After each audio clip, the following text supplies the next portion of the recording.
Commercial Courts Act 2015 is one of the initiatives of the government for the faster resolution of commercial disputes.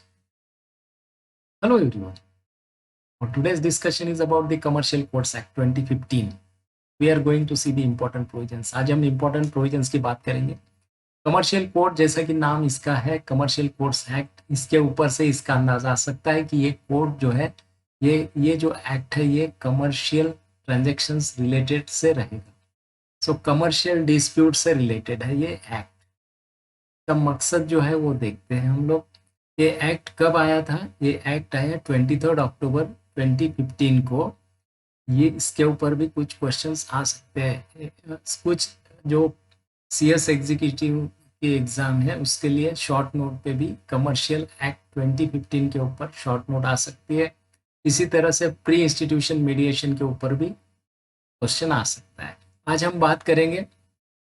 इसी तरह साथ साथ judiciary के जो exams है, ऑब्जेक्टिव टाइप एग्जामिनेशन है या जिस टाइप की जो एग्जामिनेशन है, उसमें थोड़ा सा डिटेल में अगर हम गए तो उसमें भी हमको हर सवाल का जवाब मिलेगा.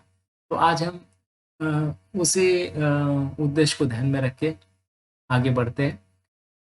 ऑब्जेक्टिव्स की अगर हम बात करें, इस एक्ट के ऑब्जेक्टिव्स की अगर हम बात करें तो to expedite the process of disposal of cases of large economic value और commercial classes. Commercial classes is the key word here. Commercial cases, sorry, I am very sorry, commercial cases, when we say that, तो commercial cases means commercial disputes. वो किस type के होंगे वो अभी हम देख लें. इसका next objective, to reduce the burden on judiciary with respect to such cases, to shorten the duration of commercial dispute, to develop confidence of domestic and global investors. These are the objectives. इन ऑब्जेक्टिव्स को ध्यान में रख के commercial acts को लाया गया. और अगर ये बात सक्सेस होती है जिस तरह से इसका ऑब्जेक्टिव है, देन डेफिनेटली इसका जो कॉन्फिडेंस लेवल जो है डोमेस्टिक और ग्लोबल कस्टमर इन्वेस्टर्स का, वो काफ़ी हद तक बढ़ने में मददगार होगा ये एक्ट. इसके अलावा इस एक्ट में कुछ प्रोविजंस ऐसी है जो कोर्ट के बारे में है. To establish commercial courts, commercial appellate courts, commercial division and commercial adjudicating commercial disputes. यही बात हम कर रहे हैं, कमर्शियल डिस्प्यूट्स की बात हम कर रहे हैं. और दूसरी जो टर्म है वो है स्पेसिफाइड वैल्यू. ये दोनों भी बहुत इंपॉर्टेंट है और ये दोनों की बात हम जरूर करेंगे अभी इसके बाद. मैटर्स कनेक्टेड देयर विथ और incidental there to.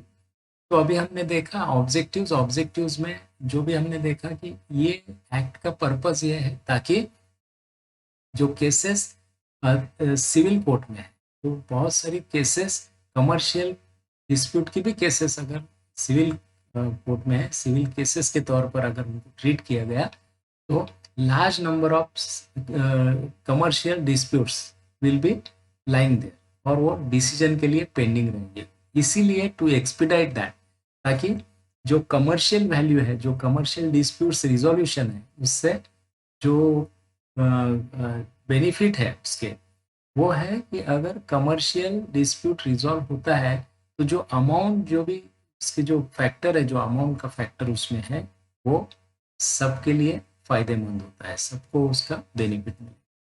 That is the reason why this commercial act is there.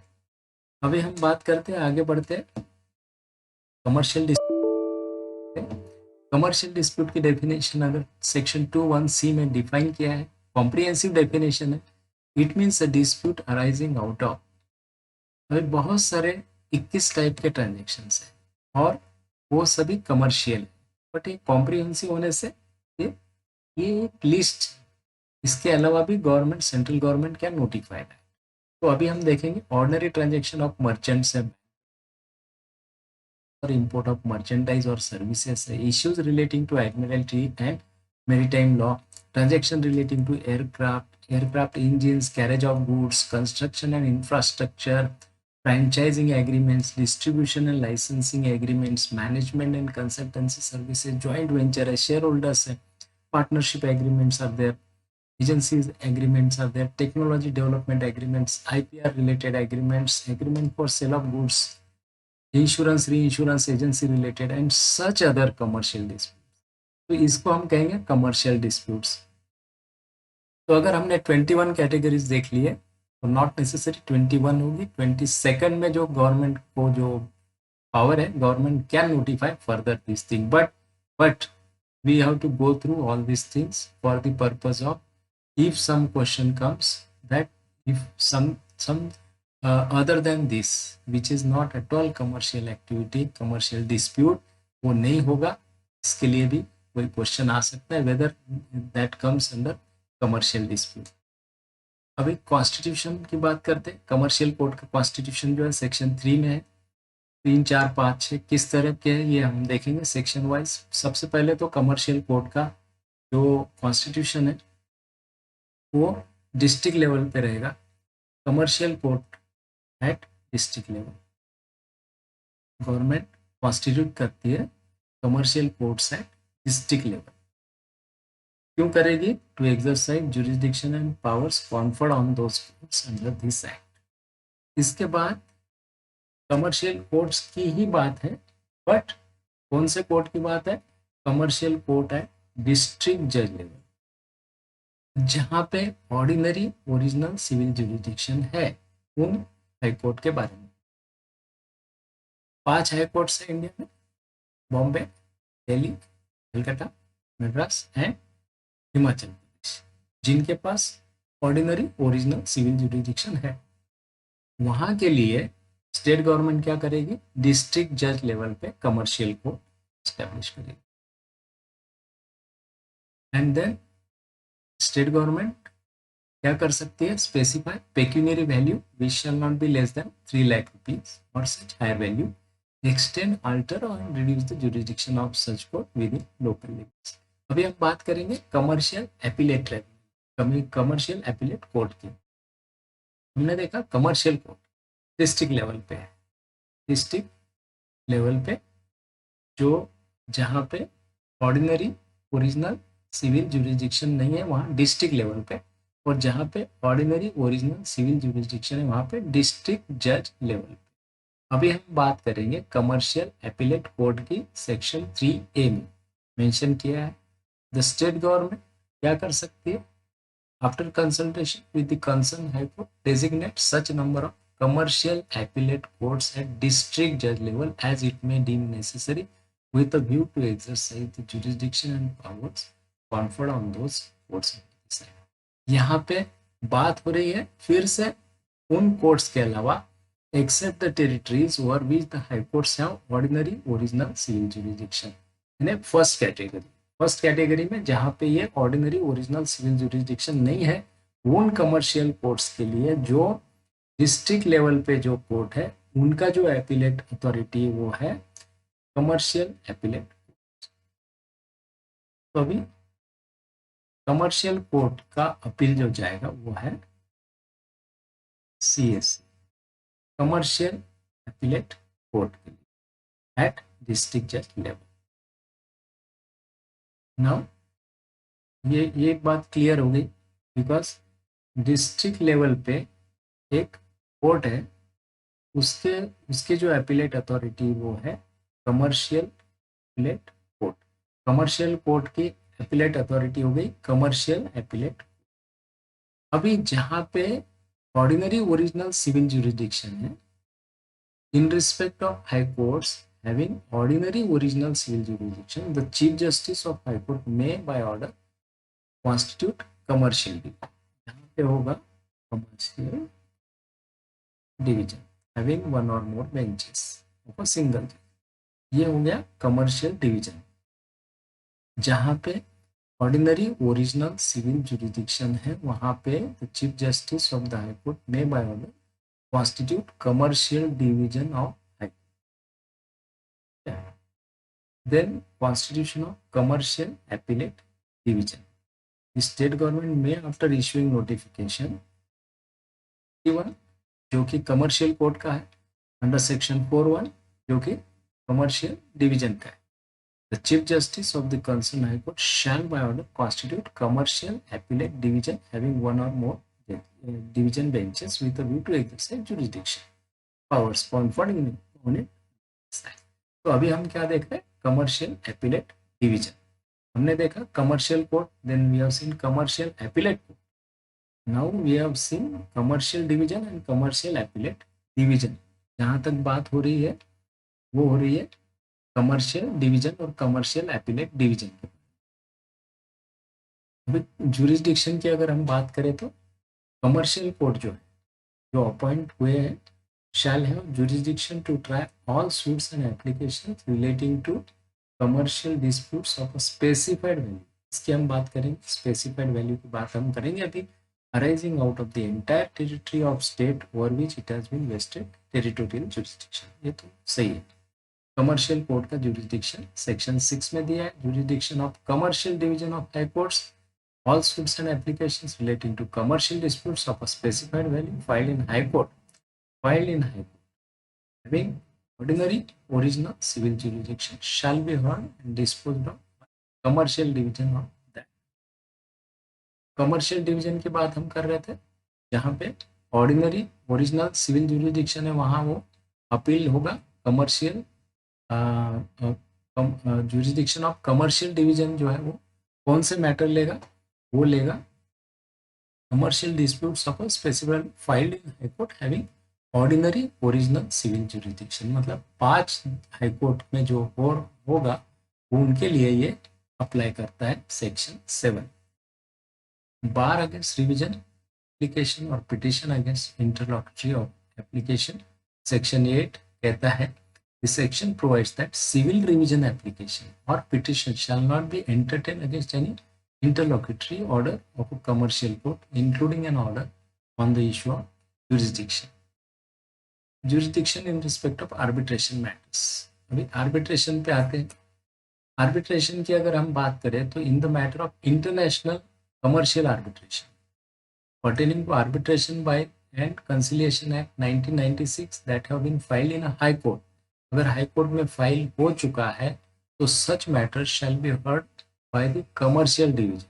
हमने देखा commercial division is attached to high court, commercial division of high court where such commercial division has been constituted in such high court।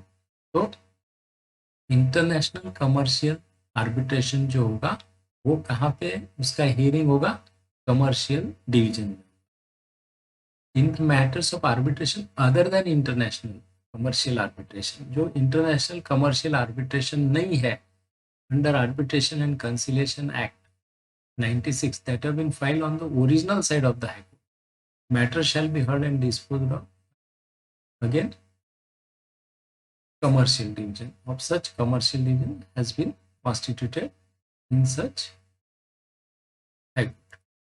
Then in matters of arbitration other than international commercial arbitration, all applications and appeals arising out of such arbitration under Arbitration and Conciliation Act that would ordinarily lie before any principal civil court, यहाँ पे principal civil court का jurisdiction आ रहा है, original jurisdiction in a district should be filed and heard and disposed of by the commercial court exercising territorial jurisdiction। जहाँ पे जो jurisdiction है वो है principal civil court of original jurisdiction का in a district, तो इसीलिए वो यहाँ पे जो application और appeal जो होगा वो यहाँ पे डिस्पोज ऑफ होगा, वो it will be filed and disposed of by the commercial. Determination of specified value, specified value पे आते हैं, very important factor. Specified value in case of recovery of money, if commercial dispute is regarding money, recovery of money, then it should include interest accrued so far up to the date of filing of application। Application के date तक जो money payable रहेगा वो इसमें cover होगा। In case of recovery of money it should include interest. In case of movable property और right जो भी उसको अटैच्ड होगा, the value shall be computed taking into account market value of movable property को consider करना पड़ेगा as on the date of filing of suit.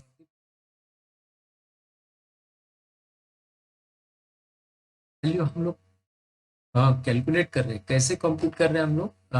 Specified value in case of recovery of money, अगर commercial dispute recovery of money से है तो interest accrue up to the date of filing of application, whereas in case of movable property the market value of movable property as on the date of filing of suit. And similarly it is immovable property, same thing applies.